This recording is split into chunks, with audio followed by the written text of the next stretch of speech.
myself and Jake Parnell haven't faced off before, but people talk about him like he's the Grim Reaper. He's this very ominous figure in professional wrestling, and I mean, he definitely carries that aura anywhere he steps into, any ring he steps into, any building he steps into, and it's crazy to me. Like I've been ringside for a Jake Parnell match before, whenever I was tied with Teddy King, but I really got to watch him up close and personal at Independent Wrestling TV's Fame Reunion, where he faced off with Gary J in the main event. And other than thinking, wow, I should have been on this card, the big thought that came to mind was, this is something that I am 101% ready for. A lot of people are expecting me to go into this match and get the breath beat out of me. They're expecting me to walk out with bruises, maybe dislocations, maybe some fractures. And I understand that. And like I've said before in previous videos, if he didn't bruise me up, if he didn't bust me open, I would be offended, because that's what he's known for. Jake Parnell is really, really good. And his name is known on a national level. And that's something that I'm trying to get to. And that's something that makes this match at Scenic City Showdown so important to me, is because everyone knows who Jake Parnell is. And the reason why I call myself El Numero Uno, Ichiban number one, is because it's only a matter of time until everyone else knows who I am. And it's only a matter of time until I'm known worldwide. But how do we get known worldwide? We start with the groundwork here in the States, right? This match helps with that.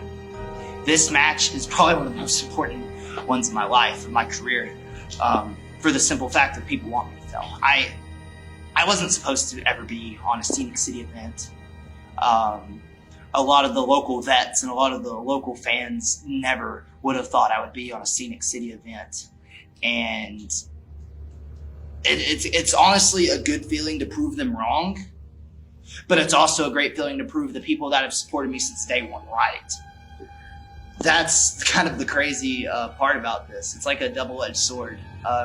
It's kind of like a well-deserved smack in the face to those that hated on me for so long, but it's also a well-deserved high-five fist bump to those that supported me, because we finally did it. We got to this bigger stage, per se, in Chattanooga. And that's something that makes me proud, considering the fact that the three letters behind me, TWE, in my mind, is the number one, no pun intended, representation of Chattanooga wrestling.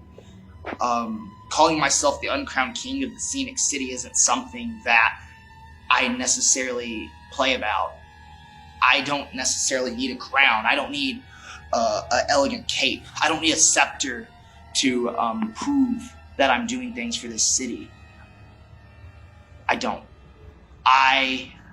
The people that follow my career, the people that have supported me, know what I'm capable of, and they know what my intentions are, especially for Chattanooga wrestling. It's for it to be seen on a bigger stage. It's for it to be represented right on a bigger stage. And I'm not crapping on any of those guys that came before me. I'm not crapping on the guys like Joey Lynch. I'm not crapping on the guys like a lot of the old Empire crew at all. They did a great job in their time, but now it's time for someone else to step up and take the torch and do what couldn't be done in the past. I represent not only Chattanooga wrestling, I represent Tennessee wrestling. Some have even gone on to say I'm the second coming of Tennessee wrestling, and that's a pretty big load to carry on my shoulders, especially at the age of 20, man. I've been wrestling for 5 years, going on 6 in August. And for people to sit there and say that about me, it's wild. Because I never would have thought I would have ever been able to do that. Never would have thought that. It's a journey, man. It's been a journey. And I know I'm talking like I've been doing this for a long time. I've got a lot more years to go. But right now, I'm not worried about the future. I'm worried about Scenic City Showdown on April 27th, whenever I step in the squared circle with Jake Parnell, the WARHORSE. It's going to be a war. There's no other way of getting around it. It's going to be a war. But I want Jake Parnell to not take me lightly. I want him to treat me as if I'm an opponent like Gary J. I want him to treat me as if I'm one of St. Louis' best, one of Texas' best, one of the other 49, 50 states' best, because I am one of, if not the best, especially coming out of Chattanooga.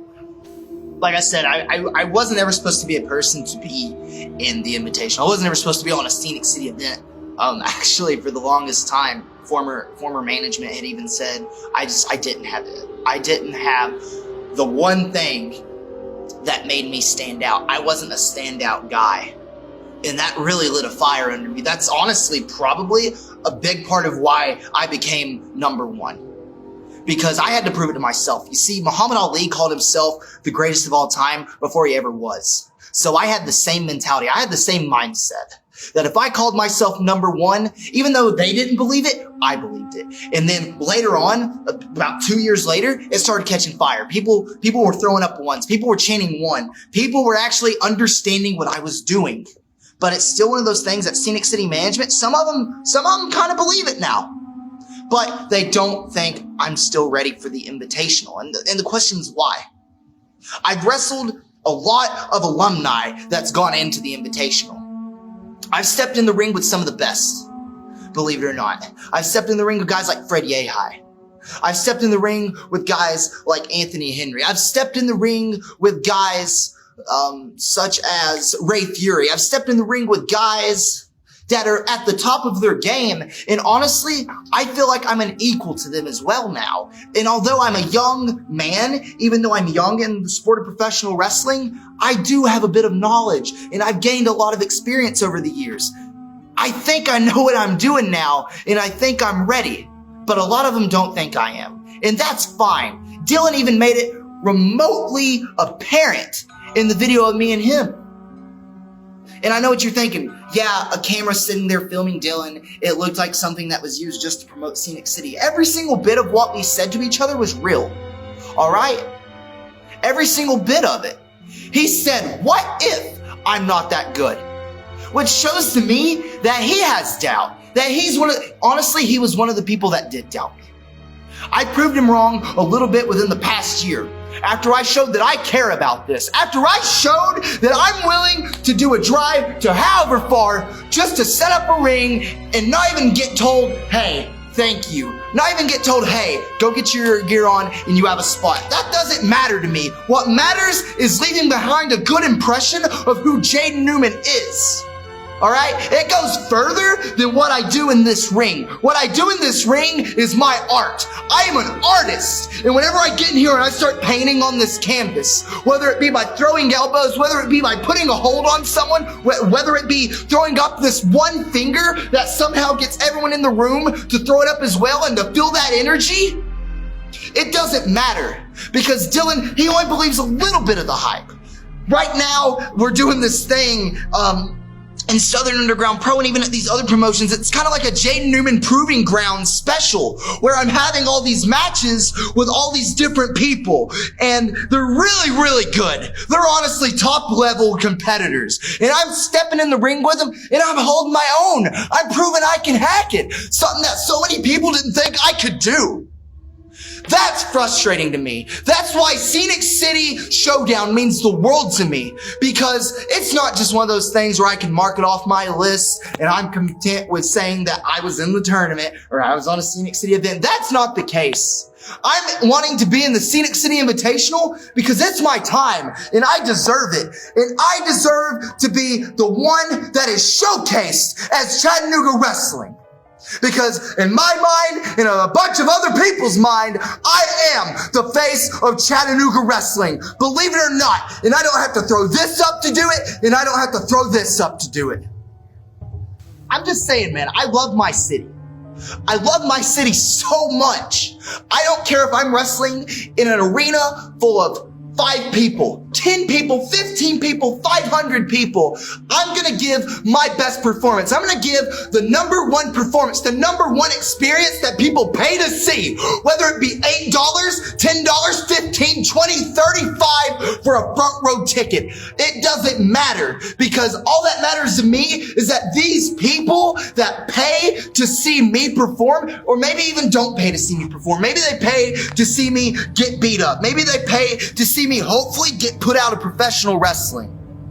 I'm wrestling for those people because one thing I've done for a very long time is prove my critics wrong.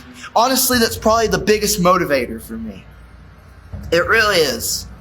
I've busted my ass to prove people wrong, and I still continue to do so because some people can't handle the fact that I am trying my hardest to do what I can to make it in professional wrestling. This is all I've ever wanted to do. And I know that sounds really cliche, but it is. It's all I've ever wanted to do. I was made to get in the squared circle. I was made to get in between these ropes and perform. I am a performer. I am an artist. I am a professional wrestler. And I've done everything possible to become the best at my craft. And I'm not even close. But I'm just this much closer to my spot in Scenic City Invitational. I'm this much closer to a little bit bigger high-profile matches. And I'm not the guy to moan about it. I'm not the guy to complain because you know what? I like the challenge. I like the hurdles that guys like Scenic City Management have thrown in front of me. It motivates me. It fires me up. Jaden Newman, you think that you work hard, you think you work harder than anyone else. And you step across the ring from the Warhorse, you were gonna look me in the eyes and you were gonna see what hard work, passion, and desire look like. This is not a game, this is not a test, this is survival. You don't understand what you have asked for. I want you to understand something before I finish this, okay? You keep talking about walking up to the table and eating your feast. You got two options, kid. Break the damn table or you sit your ass down with the little boys. What is it? What are you gonna do? You fight until you lose. But the Warhorse will fight until he breathes his last breath. Warhorse, I know you're good, but you're gonna have to be one more better than I am this Saturday. I'm not coming to play. I'm not coming to do nothing gimmicky. You're gonna see Jaden for real. And whenever you hit me, it's just gonna make me stronger. Whenever you chop me, it's just gonna make me stronger. Everything you do this Saturday is gonna make me stronger. And you're gonna find out what Tennessee wrestling's really like whenever it beats you 1, 2, 3. I'm sorry, 3, 2, 1. And they say to me, Jaden, you are worth the spot of the invitation.